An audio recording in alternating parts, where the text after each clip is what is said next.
Alors Christophe, ça donne quoi pour aujourd'hui mardi? Encore des précipitations, encore des orages. Finalement, la situation reste exactement la même que celle que l'on a connue dernièrement. Regardez cette image en direct. Nous sommes du côté de Paris où on a les précipitations qui traversent la zone. Des précipitations d'ailleurs assez fortes, mais qui passent assez rapidement pour Paris.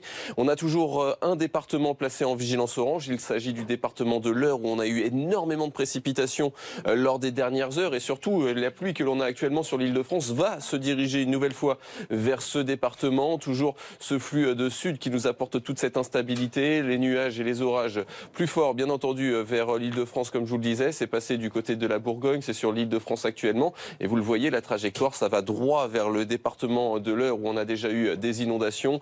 Du point de vue de la matinée, ça restera la même situation finalement entre le Jura et puis la Manche. On a quand même une zone avec beaucoup plus d'éclaircies sur le sud-est, également sur l'extrême nord-est. À noter les orages qui redémarrent par le sud-ouest. Et il y aura certainement une vigilance émise dans les prochaines minutes par Météo France en raison de ces orages sur le sud-ouest, des orages qui vont se diriger également vers la région Rhône-Alpes. Et cet après-midi, des averses orageuses sur une très grande partie du pays. Une nouvelle fois, ces orages seront violents, accompagnés de grêle et de beaucoup de précipitations en très peu de temps. Le pourtour méditerranéen passe au travers pour une grande partie, tout comme l'extrême nord du pays. Le tout dans des températures qui ne changent pas réellement. Elles sont stationnaires ce matin. Il fait un minimum de 11 degrés pour Aurillac. Et cet après-midi, les températures restent très élevées vers le nord-est, jusqu'à 30 degrés. C'est une nouvelle fois à Strasbourg qu'il fera le plus chaud. Seulement 17 en revanche si vous êtes à proximité de la Manche. Et demain, on retrouvera toujours cette tendance orageuse avec des orages qui seront forts une nouvelle fois sur la partie ouest.